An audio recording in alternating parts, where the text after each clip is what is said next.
Hello, everyone, and welcome back to this episode of The Path to 1 Million. My name is Cliff Duvernois, and these are the stories that chronicle my journey to impact 1 million people. So, I just got a text message. Let me swipe that off the screen. I was reading a post on Facebook the other day where a good friend of mine, Ryan, was writing about people that spend all their time dreaming and don't take any time to really take any action. And it started making me think about how back in, I want to say it was like right around 2002, 2003, is when the first time that I read this book called Rich Dad, Poor Dad by Robert Kiyosaki. If you've read any of my Facebook posts, then you already know the story.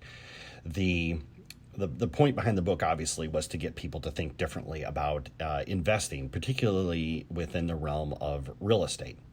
And it was the first time I'd ever been exposed to anything financial, anyways, that I could really sink my teeth into, something that I could really understand. So I read the book, and of course, it reframed my thinking. I was like, wow, this is super cool, and actually, I'd like to get into real estate too, because I see real estate as being the ultimate wealth building vehicle. So for the next, probably I would have to say maybe 3 years, I read every book that I could get my hands on about investing in real estate. I subscribed to magazines. I read blogs and articles, and I subscribed to email magazines and everything that I could.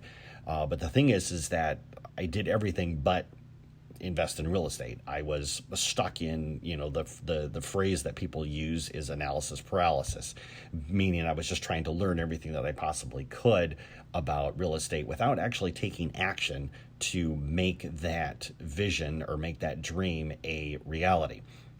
And I don't think people quite realize, at least at the time anyways, I didn't realize that in order to feed your dream, in order to make that dream come true, you do have to feed it with not only analysis and kind of figure out what it is you want to do, but you also at some point you have to take action. Action is where you take your knowledge and turn it into experience.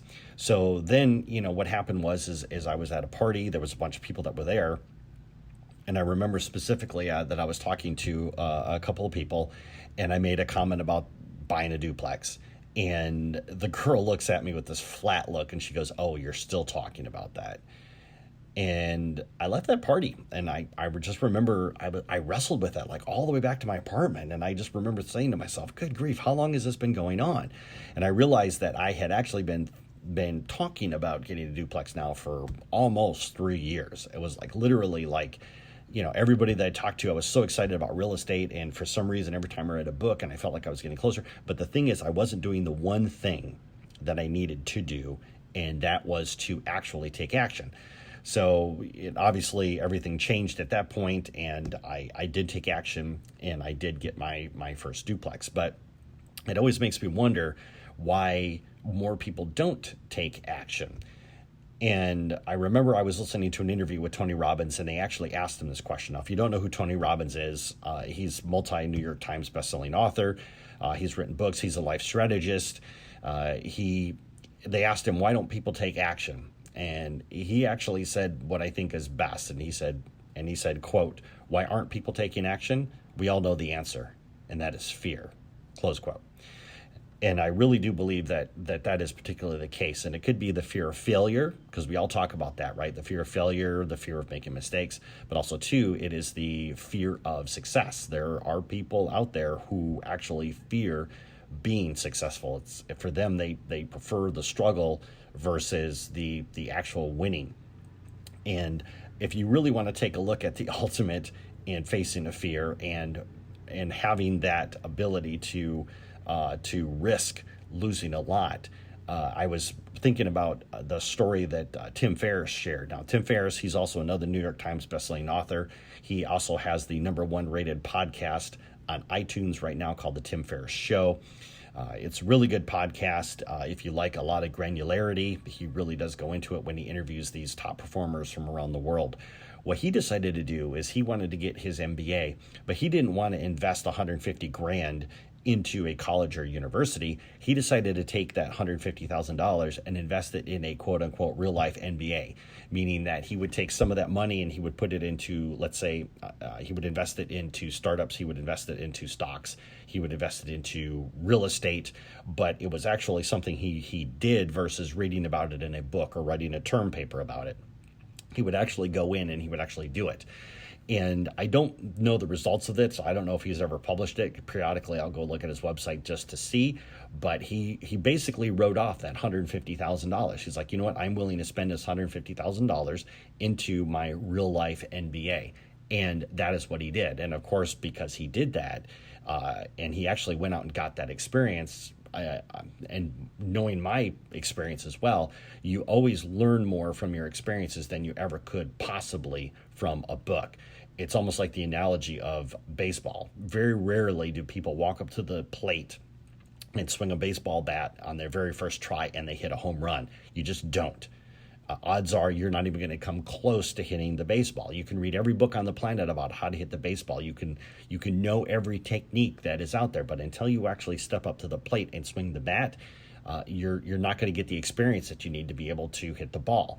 You take a look at somebody like Babe Ruth, for instance. Babe Ruth, this guy has hit, he's like the home run king, right? He has hit, I don't know how many gabillions of home runs that he hit.